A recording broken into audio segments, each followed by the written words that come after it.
nyame kwayos udanga bezugaba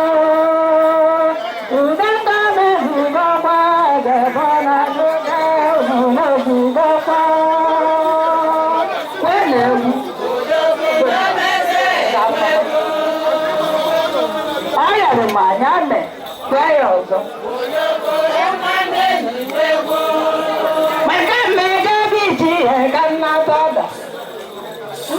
Ji analo moda ebu hiji abalando dogu moda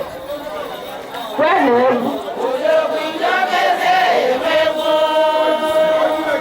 amarife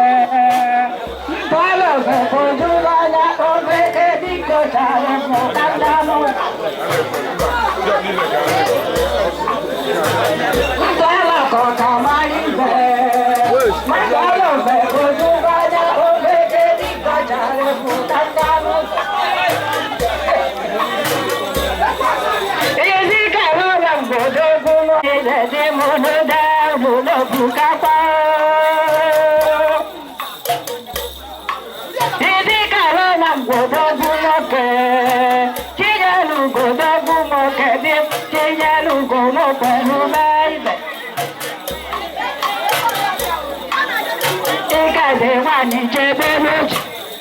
Ikade wani chebe na mwekoro ikade wakuru me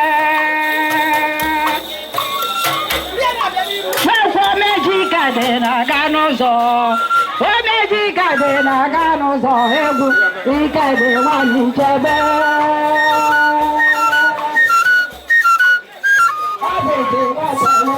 Ogwoja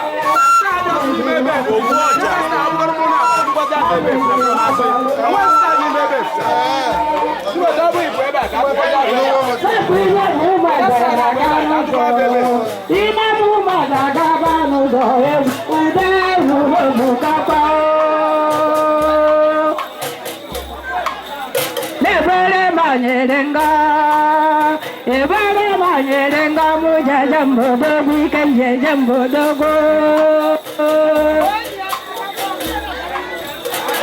Ntala koka maribe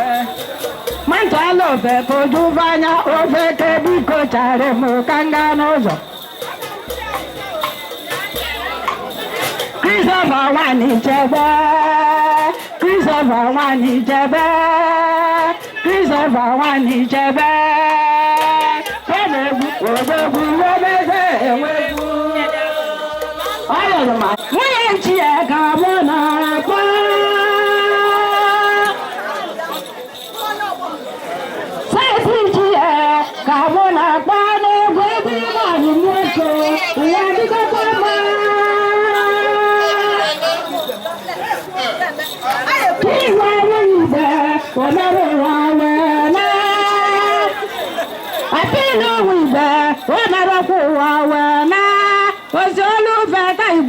Omeruwa wena chiwe bula bala wena wanga odiegwe wemezodima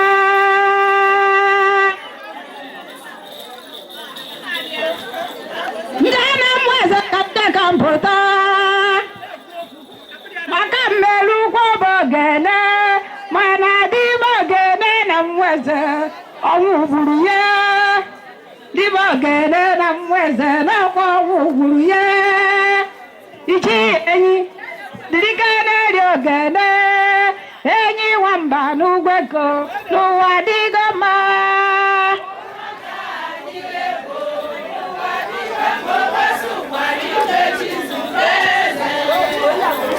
Jana mweze lwebi bezuwe Jana mweze lwebi bezuwe Ona wibezu enegwu nwa bịara n'egwu oyibo Ona wibezu enegwu nwa bịara n'egwu aṅụrị Ma ọ gwara egwu ka aṅụrị n'ụwa dịgo mma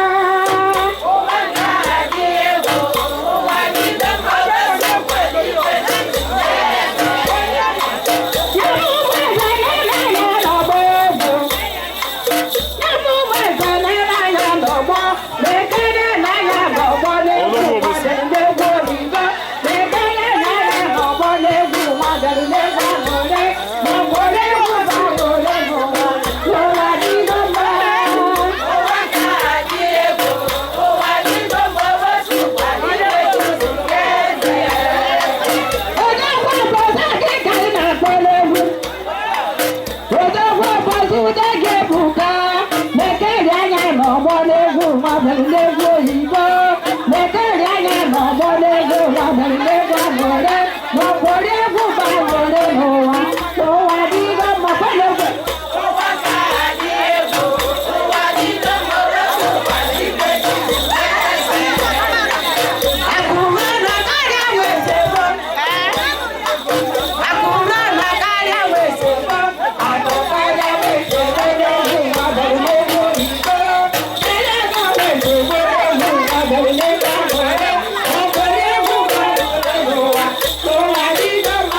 Obosi.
nkasi obi na-enye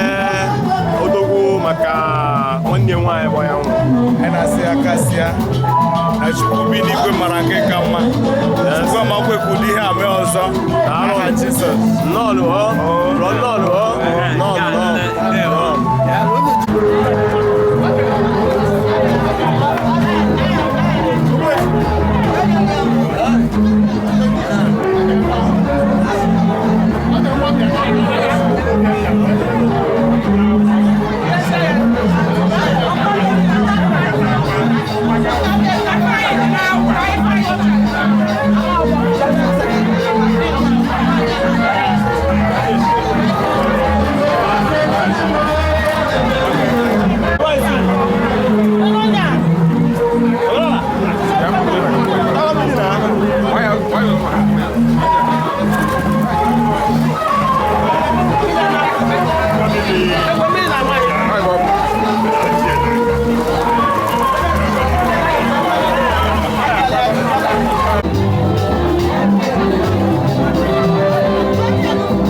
because everything can love man.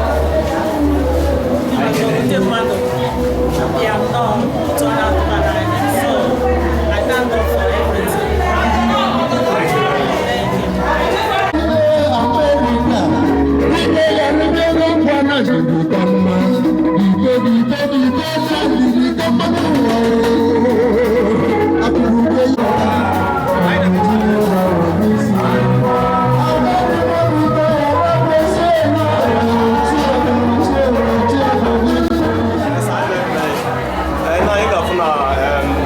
Ceremony of your sister is about to end today. So we intend to go quick and anywhere for friends and one which are we have today to sympathize with the family of Uyamadu. Yes, my name is Chumwa John Uyamadu, the younger brother of Ebele Uyamadu, the lady that died, that we're here to celebrate her life and bury her today. And I would like to use this opportunity to thank friends, relatives, well-wishers, everybody that came to support us, and everybody that called, sent us emails, letters, and expressed their condolences in various ways. Both those that couldn't travel and those that traveled with us. I want to really show appreciation for all the support. And I pray that God will continue to guide us and keep us, and give us long life and good health, so that we will all live to see our children and our grandchildren. And I also thank you who is here doing what you do best, capturing everything happening, for the good job that you're doing. You're welcome, sir. So what about the friends from America that we're here today to sympathize with? Do you have special things for them? Yes, we have some relatives and some friends that came from the United States of America to support us. And I want to use this opportunity to thank them greatly. And there are also those that couldn't travel, that actually came to show support to us while we're still in the U.S. Some came in Houston when we had a gathering in honor of my sister, Ebele, the others came in New Jersey, some called, some wrote. I want to use the opportunity to also thank every one of them for the support and the encouragement. And I pray that God will also continue to guide them and give them long life and prosperity and good health. Okay, sir, what about the descendants of your sister? You know, now they are motherless. Do you have a kind of advice for them as they will be growing? Yes, my late sister, Ebele Uyamadu, has 2 children, Gospel and Princess. They are both 4 years old. They're in good hands because before their mother, my sister, died, she asked that we make sure that they are well taken care of. And I promised her that they will be taken care of. So those my nephew and niece will be taken care of. We will raise them the way that their mother could have raised them if she was alive. And I also want to use the opportunity to also tell them that although their mother is no longer here, but we are all mothers and fathers to them. So they have not lacked any parental guidance or support. Alright, thank you, sir. We now sympathize with you, family, okay? Take heart. Thank you. Thank you.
biko maka ndị na-amụrụ gị ọfụma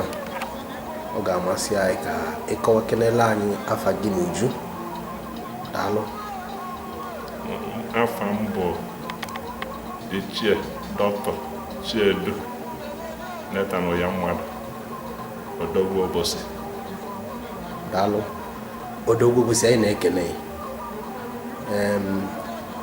na be ka anyị nọ n'ụbọchị nke tata. Ife anyị jikọ n'uwe bịa bụ na ikwu amarọ ibe ezie na emere mmemme enimozu nwanne gị nwanyị bụ Ebele Uyamadu Adanwalọ. anyị wee sị na ife niile bụrụ sị asị na anyị emechefu ilu gị arụ. Biko kọwakenela anyị meta gị na Ebele nke akwa tata. Daalụ. Ebele Joy Ebele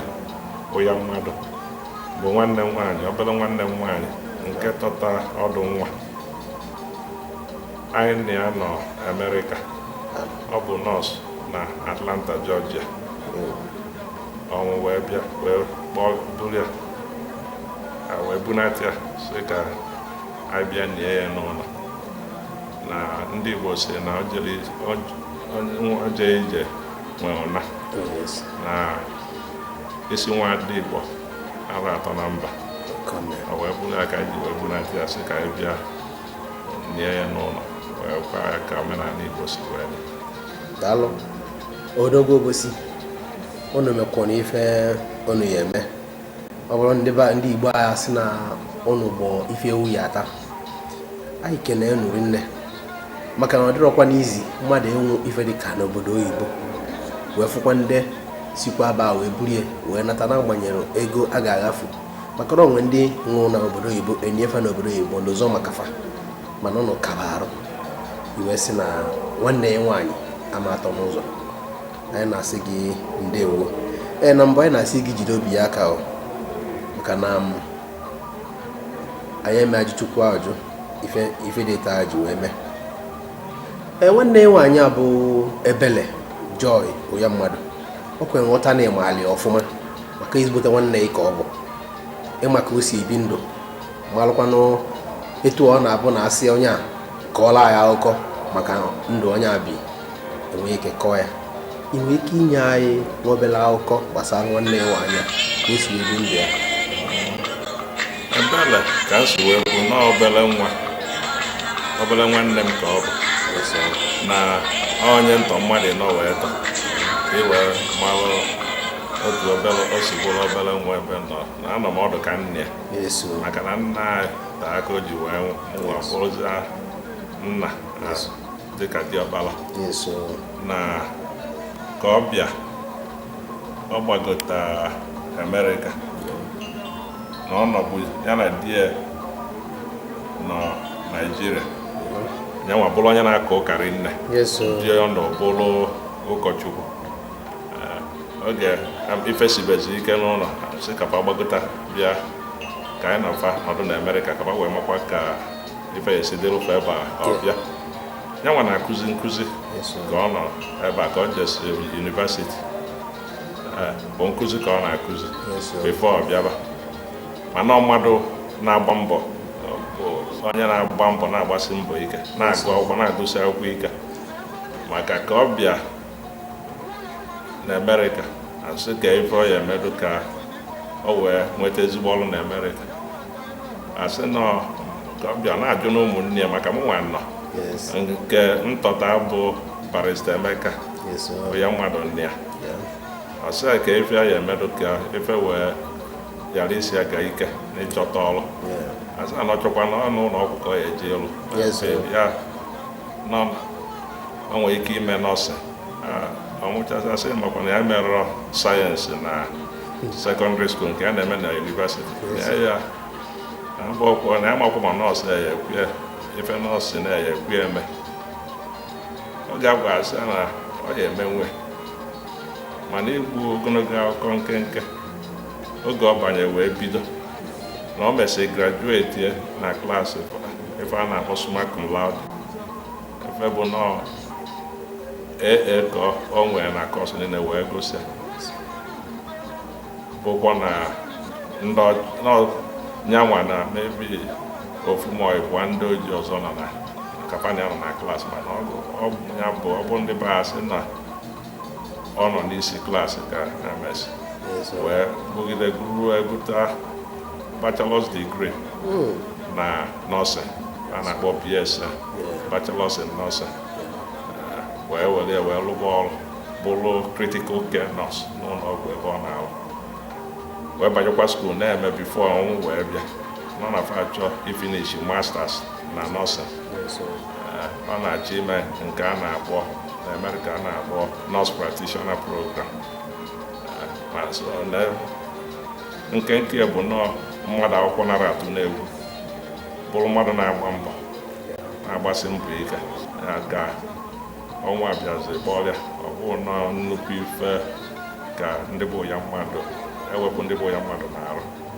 mana ya edibego ma na igwe niile jekọ n'ụzọ na ife a na-ayọ Chukwu bụ ka a nọrụ ka na-ebekwa ka ọzọ ghara imezi anyị eme ka ọ bụrụ ndị obodo asị ka anyị too ọgbọ atosi ọgbọ ya tọọ nwa bifo ọ na-eme anyị na-ayị ya ụmụ na-abụ ọrụ abụ obere ụmụ na-abụ ọrụ abụ anyị na-afa nọzi ka Chukwu si n'afa wee gozikwa ndị bụ ya nwa ka e wee zụọ afa zụpụta afa mmadụ ka afa wee bụrụ ndị ya eme na eyi elozi afa nnefa mgbe ọ dị na abụọ Odogwu Obosi anyị na-ekene ya ịfụrụ na site n'okwu ọ na-eto ata ka anyị ji wee maa n'ezie na Ebele Joy rapụ na onwere mmadụ anọ enwe ike ịkọwa maka ya anyị na-asịkwa gị jide obi ịma na ọ na-aba wapụ owelu ọnwụ Ebele na ndị oyibo si na a very big vacuum ka o kreti mana ka o si na wee dị na ya ma Chukwu ajụ na ya meje ọgụbe mmụọ dịka adonyegolu nwanne nwaanyị na ana n'ụbọchị tata kedu ozi ekene inwe ị na-arapụ olu ndị enyi na ndị ikwu na ibe ndị nke lụọ arụfụ ụka wee bịa nọnyelụ na wee kwuo ozu a karịsịa ndị je ije ụkwụ ndị wetakwa n'ego ma ndị ọ bụ ekpere kafa nwee banyere mmemme akwamozu nwanne ya nwaanyị daalụ eji n'obi nne n'afa ndị bụ ya mmadụ wee na-ekene onye ọbụla ma ndị ọyọm ikwu na ibe ma ndị ọgọ ndị si ebe dị iche iche lụọ arụfụ ụka wee bịa ịnọnyere anyị n'ụbọchị taa wee na-ekene fa kene Chukwu ka o si duru onye ọbụla lute n'udo na-ebukwa anya ya anakwana Chukwu ya edu onye ọbụla ruo na befa dị iche iche na-enwe nsogbu ọbụla ụkwụ fa ya eji wee na ya aka nke fa ji bịa mma Ebele akwa ife anyị na-ayọ bụ ndị niile bịa na Chukwu ya agọzi fa ife enwe na ife arụ isi ike na ogologo ndụ ka fa ya ejeti ya achọkwa m iji ohere wee kenekwa ndị ụmụnne m ndị nyesi aka wee n'ife gbasa Ebele bụkwa ndị ọ bụ fa ka Ebele nwụrụ maka na chi nne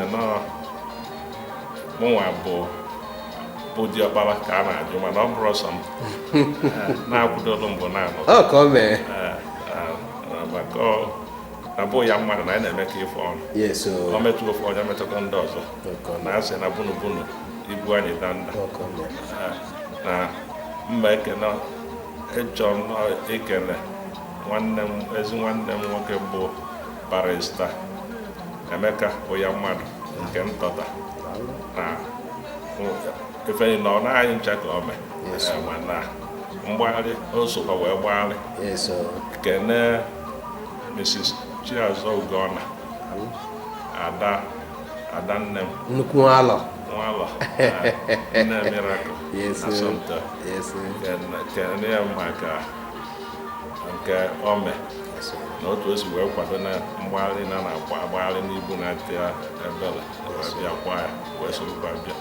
kene barista Chinwe Uyamadu obele nwanne m mana obele nwa eji eje mba ọdụ nwa na-eri akụ na osodiọkpala eme ka ọ na arụmekene nyanwa ụdikekwa gbarịsịa mata na-ekenekwa onye be mbụ ịyọm dọkịta Ugo Uyamadu maka na nwoke na-eme ọfụma bụ na ọ nwere ezigbo nwaanyị kwa behind every successful man maka ọ bụrụ na ị nwere ezi nwaanyị anya edo ike iwe ma ife ya so na ana m ekene ịyọm dọkịta Ugo Uyamadu ịyọm obi dị odogwu na Chukwu wetara m ya wetara ya na ezinụlọ bụ ya mmadụ osoro wee na-edozi ife na oke sokwanụ bịa n'ọnụ ụmụ Ebele na-abụ Chinasa na Chibueze bụzi anyị na fama ana anyị nwa nwee ịtọ nke anyị bụ Chieduchu nwe na nke ndịle so etu ụmụazị ise na Amerịka na ọfịa arụ maka ọ bụrụ ebe ikwu na ibe du ya na-enye aka onye masị m jebe ka ya na ụmụaka nọ mba ekenekwa ya na ya na Ebele na-eme ka nwanne Ebele na-eme ka nwanne so o wutekwa ọ dị ka onye ifepụkwa na-arụ n'ọbụrụ nke onye nwunye nwanne ya ọ dị ka onye nwanne ya so na ana m ekele na-ekenekwa nwanne nwaanyị bụ Madam Pato Asakwe na ezi nwanne eji eje mba na karụ mgbe Ebele na ọ rapụ ibe niile ọ na-eme gbagotasị ka ọ bịa nọnyere soro n'efesi ebe wee nke aka o si ga na anyị lọta ebe na Ebele lọtakwa na ya nwa na-akwadokwa ịbịakwa bifo ka ọ bịakwa nọnyekwa bifo ife mezie na-ekenekwa nwanne anyị nwoke bụ Mr. Ike Nwosu bụzi onye nọzi ga-agbagide wee bunata Ebele na onye nwa nọzi na Lagos wee chebide wee bụrụ ya nata ndị ya ekene eshika mana akpọbazi afachi ya eji ma ekenekwa Diọkpa Eze bụ nwanne nwoke nọ n'ụlọ ndị nọ n'ụlọ bụ ndị jebe ọrụ Igbo ndị dị ọrụ Igbo nọdụrụ ndị nọ n'ụlọ mana ndị ekene eshika na ndị bụ ya mmadụ ri nne Eze ri nne Obosi ri nne ofu famili a ka anyị ncha so na ekene bụ na ndị a na-akpọrọ afa ọ bụrụ na ife ama eshiro nne na-akpọbazi azụ ma na chi ya eji bụọ ekele ka nna ekele onye ọbụla mee nke onye tinye Chukwu ya enyechi ya mmaji onye na-tinye Ebele Chukwu ya agọzikwa ya onye bụ na ọbịa na onye soro gbagharịa ma ndị weta ego ma ndị butere mmanya Chukwu ya agọzi onye ọbụla ka Chukwu mee ka ya na ọnwụ ịnwụ na nwata si na famili niile na anyị na-ata ata ọkwa anyị kwa Ebele ka anyị kwata ya ndụ kwata ya arụ isi ike kwata ya ọganihu kwata ya efe ịdị mma na-ayọkwazi ka Obosi mgbe ya na-ete n'aka bụrụ obodo udo ezi udo ya adị ka anyị bibokwa maka nwanne ka anyị si ebi mbụ ọ ya bụ anyị nwa nọpụ ka anyị na-anata atụrụ uche ọ bụrụ maka anyị nwa na-anata na atụrụ mana ọ nwere ndị egwu na-atụ ịnata maka na esemokwu eshika Obosi ka Chukwu gozie Obosi dozie esemokwu dị n'Obosi ka anyị mara nwanne ka na-eme ka ife ka nwanne ife aka ka Chukwu gozie onye ọbụla n'ife Chineke bụ onye nwa odogwu Obosi anyị na-ekene anyị amadị n'ihi ekwusi otu a maka na ndị be anyị si nara atụ n'ilu si na aka ọtụ n'ọnụ ara ama ebe o wee bụ na anyị bịa nọọ o wee bụ na ịkasigo onwe ya obi anyị na-asị gị ndewo deme ifugo na ya bụ ozugbo gbacha na anyị na-akwadozi ka anyị sepụ ụkwụ n'ọgbọ anyị wee sị na anyị ga-elu ya arụ anọ ya ka anyị mefe ife wee na-asị gị ndewo Odogwu Obosi daalụ nne Odogwu Obosi anyị kenere ya anyị na-ekele ya ụnụ anụgo ka Chief Dr. Chinedu Uyamadu Odogwu Obosi si wee kọwaa n'ụbọchị nke tata ka o si dị ya n'obi maka nwanne nwaanyị enyi tata bụ late Ebele Joy Uyamadu. Anyị na-asị na ọ ga-adị n'ezinụlọ Uyamadu mma. Mbata ọzọ anyị ga-abata n'ezinụlọ ọzọ ga-abụ na na-agba nkwụ maọbụ na na-agba akwụkwọ. Odogwu Obosi daalụ nne daalụ anyị kelele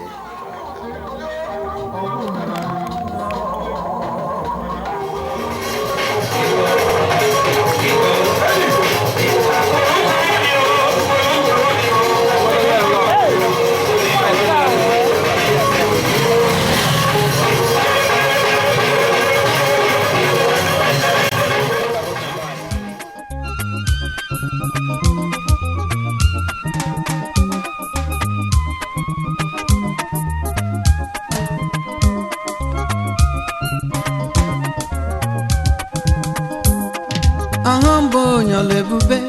ọlụ ahụ siri ike o siwe ike wetara m ya ọ bụ ya m na lụ